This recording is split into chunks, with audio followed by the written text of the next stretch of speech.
And here we go. 10. Hydrogen burn-off igniters initiate.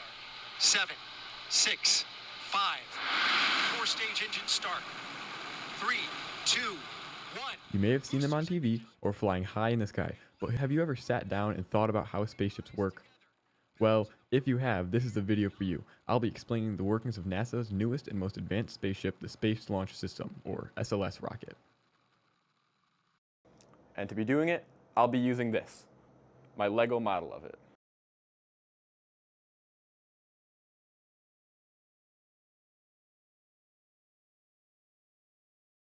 The SLS rocket is responsible for bringing us the Artemis missions. These are the missions that will bring us back to the moon.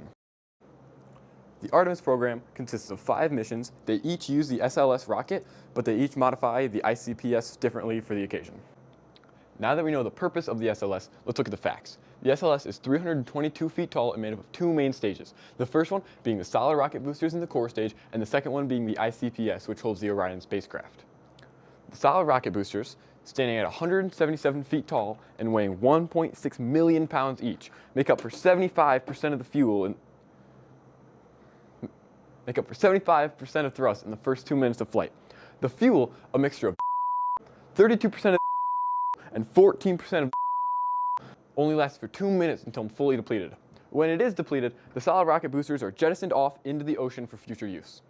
After the solid rocket boosters are off, the core stage is still going strong, using 537,000 gallons of supercooled liquid hydrogen to push the rocket into the atmosphere.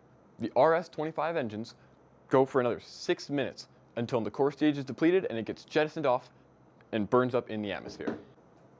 The second stage of the rocket, called the Interim Cryogenic Propulsion Stage, ICPS. This stage holds the crew-rated cabin, the Orion spacecraft, although the Artemis 1 mission is not manned. Still though, they use the spacecraft as a satellite to gather data throughout the mission. This section uses one RL-10 engine that's rated for 25,000 pounds of thrust, using liquid oxygen to fuel it. Here we are, November 16th, 2022.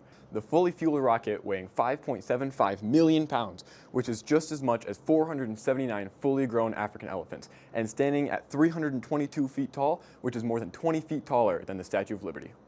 Throughout the day, stuff is always happening with the rocket, whether it be making sure the fuel is fully topped off, the Orion spacecraft is fully charged, or doing data checks before liftoff. Back at the launch pad, no longer wondering how this mighty machine works, but waiting in eagerness to see it fulfill its purpose and get us one step closer to going back to the moon.